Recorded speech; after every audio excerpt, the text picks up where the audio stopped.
kay Lulambo mga tol.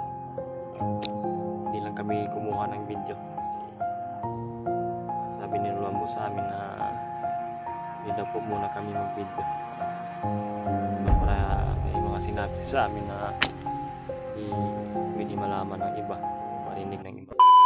Yun, yung usap tol. Ang mapagpalang umaga po sa lahat po. Dapain po kami ngayon sa bundok at patuloy kami sa paglalakbay. Kasama pa rin si Bradley at saka si Brad Buds.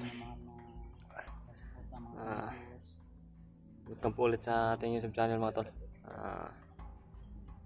Shout out po sa aming palagi na sumuporta sa amin at silent viewers po. Ang sabi ni Lulambo ay hindi lang po siya magpapapidyo. Kaya na yan. Sa ngayon talagang mainit sa kalaban. Lalo na Samahan kami kay Lulambo mga tol.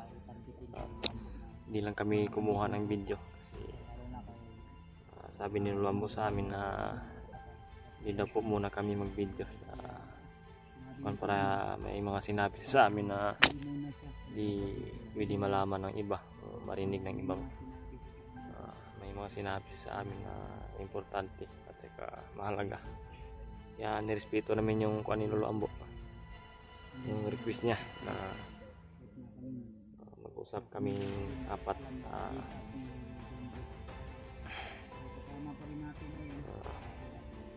Kami lang yung nakakaalam sa mga sinasabi ni Lulambo. So yun mga tol, may binigay si Lulambo sa amin po na isang ganong tubig, bas-bas, kasamang bas-bas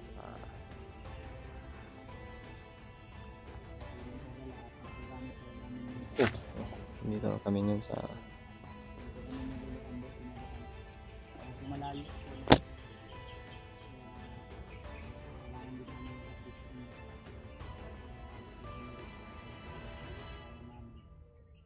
Samahan nyo kami ito. Araw na ito. I hope na masarapin tayo. Dinalan na natin dito. Share lang po ng video namin ito. i-share po sa buong kasamahan namin mga tol yung video namin.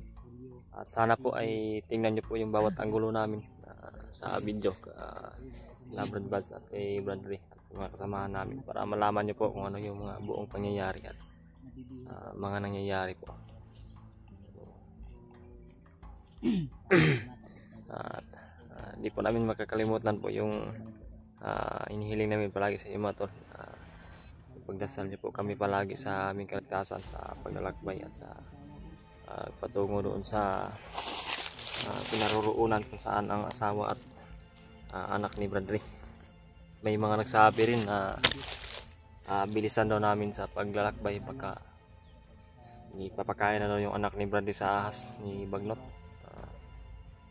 Huwag po kayo mag-alala mga tol sa mga nakakuha ng ganong kuwan.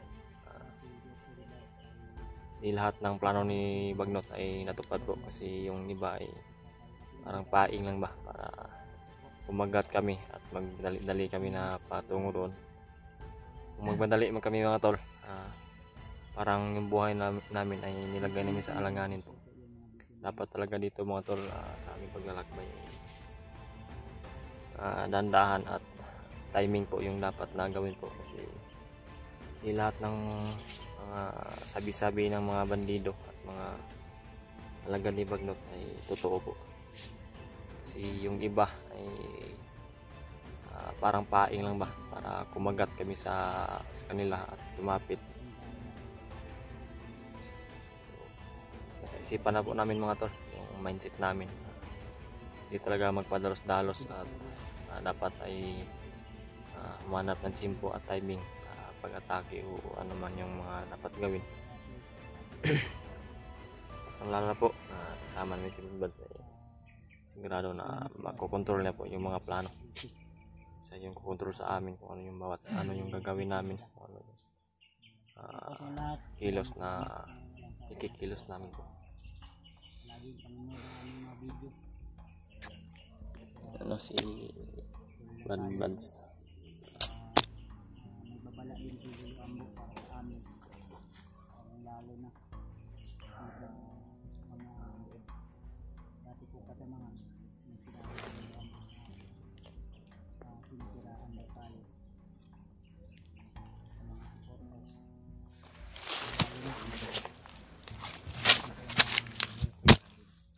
May mga supporter din daw na nagjowa ng hunter na sinisiraan din kami, kaya sinabi Lolo Ambo sa amin na dapat maging alerto at huwag tayong basta-basta maniniwala, lalo na ayun po ay nasa sa ating show, lalo na sa ating mga misyon dito sa bundok mga tol. So panoorin nyo lang po yung mga view na mahagip natin sa camera. Enjoy nyo po yung panonood, lalo na sa mga kaibigan nating OFW na namiss po nila yung kabundukan, panawin dito sa ating bansa. Kaya panoorin nyo hanggang dulo ang mga tol. Tingnan yung buong paligid mga tol. Palapit na kami sa tutunguhan namin. Tutungo na kami doon. At marami kayong makikita na mga view mga tol sa aming paglalakbay. Kasi dito sa pag-umpisa namin sa paglalakbay ay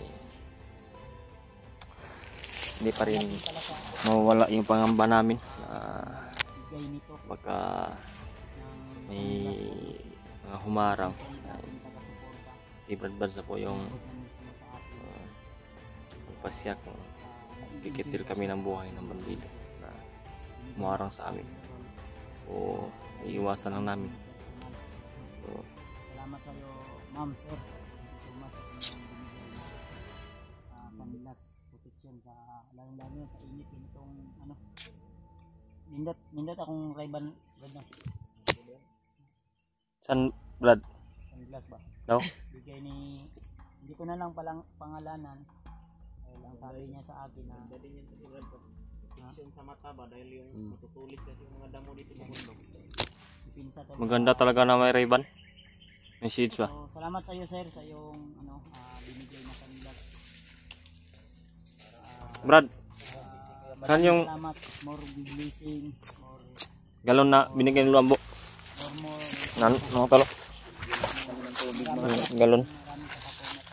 Para po sa kuwan daw to. Sa dagdag lakas sa atin Brad ba? May basbas yan? Inasmasan niya dahil alam niya daw na yung dadaanan natin sobra daw matitirik na bundok, matataas na bundok, kaya kailangan daw na mayroon tayong pangpalit sa pawis mo. May protection mga tol. Yung sabi ko nga kanina. Bigay ni Lolo Ambo sa amin. Basbas. May protection din sa katawan namin ba? handog nila sa atin. Pag uminom kami yan. Sa atin ng personal. Maraming salamat po. Inyo ma'am, kuhanan na daw namin sa kabaitan, lalo na sa sir. Yun po, kailangan natin mag-ingat, lalo na sa mga dati na pinakasamahan na hunter. Nagsasabi si babalang ako talaga ng ingat. May mga kasamaan tayo na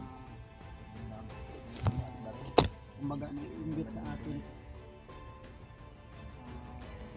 Nagsasabi na huwag na daw kami bigyan ng mga sponsor. Bawi natin yung Brad. Dahil marami daw kami sponsor mga tol. Kamali po sila. Kami po ang nagsisika. Yung mga nagbibigay sa amin, wala pa kami tao dyan na nagsasabi na may mga sponsor po kami, mga marami, mga mayayaman yung sponsor namin. Yan po kayo nagpakamalihan. So talagang napakahirap makisama o makibagay o makipagkaibigan sa mga taong ganyan ugali, yung mahilig nasabihan ng mga nag-sponsor sa amin na huwag daw kami bigyan dahil marami doon sa amin nagbibigay ng mga sponsor. Hindi po yan totoo na po ay sinasabi lang po namin.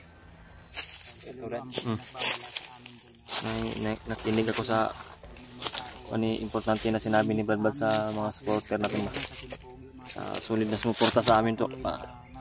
Pakinggan niyo po yung mga sinasabi ni Brad kasi napaka-importante po ng sinabi niya. Usapan Malalim yung pinag-usapan ni Luambo at ni Brad kagabi. laban ay laging handa. Para po sa mga Pagpasensya niyo na tol. grupo namin nga tol. Minsan kami ay Sana po panoorin yung hindi video ni agad- Kuya. Marami kasi po yung naninira sa amin. Alam niyo po kung ano po yung mga usapan nila.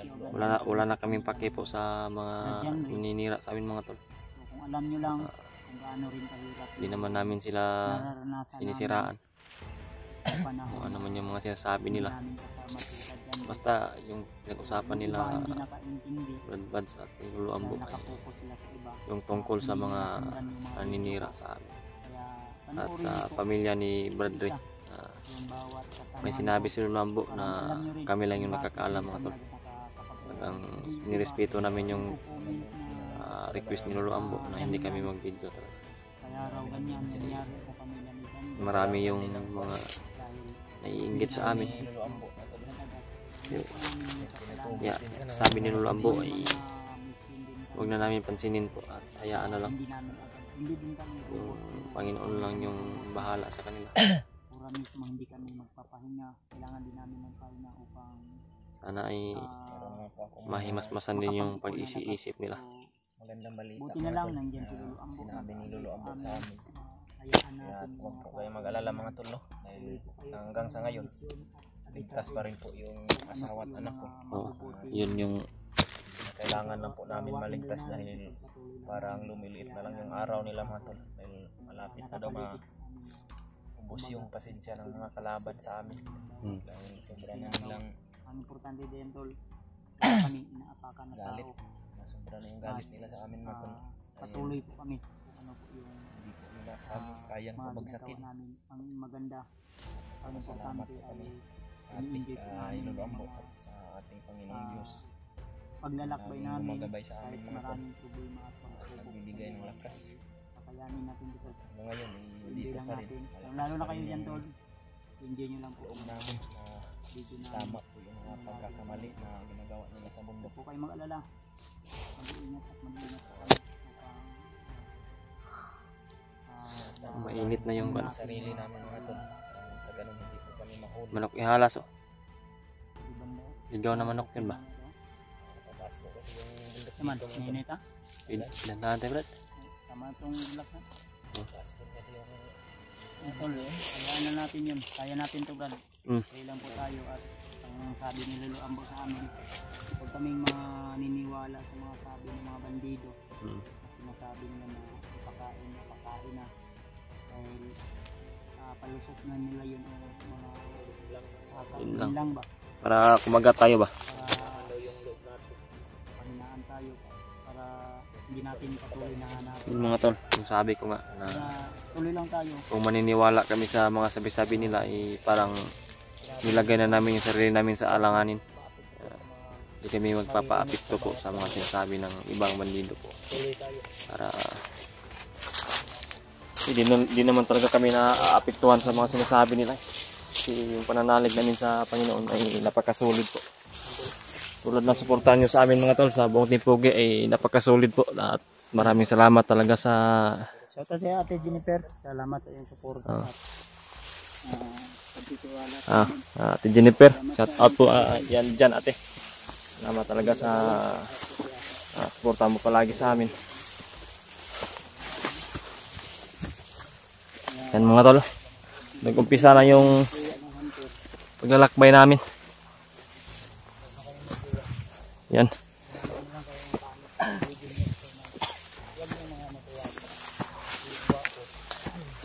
Maraming chicks yan. Maraming babae yan. At gwapo. Brad. Huwag kayong maghanap ng hunter na babaero. Hanapin nyo yung gwapo.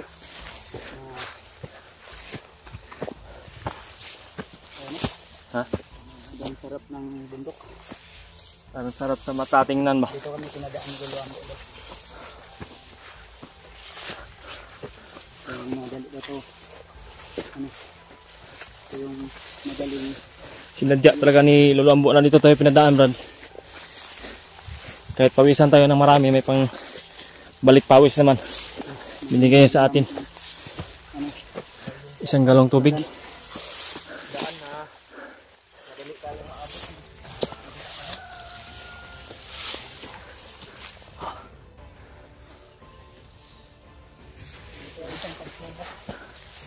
Oh.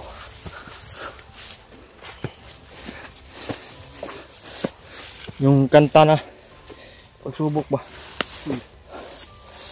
Sabok lang naman yan. Huwag mong itigil ang laban. Ah, kanta.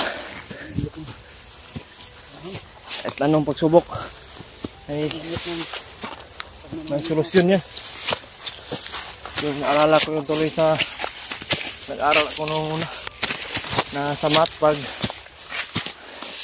may problem, may solusyon. Pag may problema ka, sigaw mo lang. Wish out mo lang. Shout out mo lang. Shout out sa mga nasasaktan at pagmamahal dyan. Tuloy lang. Hanggat hininga, may pag-asa.